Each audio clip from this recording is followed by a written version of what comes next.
शीर्षक पुरानी हवेली का रहस्य। एक छोटे से गांव में एक बहुत पुरानी हवेली थी। उस हवेली को लोग भूतों की हवेली कहते थे। गांव के लोग कहते थे कि रात में वहां से अजीब अजीब आवाजें आती हैं। कोई कहता था कि वहां सफेद कपड़े वाला भूत घूमता है, तो कोई कहता था कि वहां रोने की आवाज सुनाई देती है। इसी वजह से गांव का कोई भी व्यक्ति रात के समय उस हवेली के पास जाने की हिम्मत नहीं करता था। गांव में राहुल नाम का एक बहादुर लड़का रहता था। राहुल बहुत जिज्ञासु था, उसे हर रहस्य जानने की आदत थी। जब भी वह लोगों से हवेली की कहानी सुनता तो उसके मन में एक सवाल उठता, क्या सच में वहां भूत रहते हैं। एक दिन राहुल ने अपने दोस्तों अमन, सोनू और दीपक से कहा, चलो आज रात उस हवेली का सच पता करते हैं। पहले तो उसके दोस्त डर गए।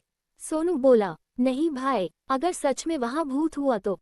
राहुल मुस्कुराया और बोला, डरने से सच नहीं बदलता, हमें जाकर देखना चाहिए। आखिरकार सब मान गए। रात के करीब 10 बजे चारों दोस्त चुपके चुपके गांव से निकलकर उस हवेली की तरफ चल पड़े। आसमान में आधा चांद था और हल्की हवा चल रही थी। रास्ते में पेड़ों की परछाइयां देखकर सोनू बार बार डर जाता था। जब वे हवेली के पास पहुंचे तो उसका बड़ा लोहे का दरवाजा थोड़ा खुला हुआ था। हवेली बहुत पुरानी और टूटी फूटी थी। दीवारों पर काई जमी हुई थी और खिड़कियां टूटी हुई थीं। अचानक चर्र की आवाज आई। सोनू डरकर बोला, ये कैसी आवाज थी।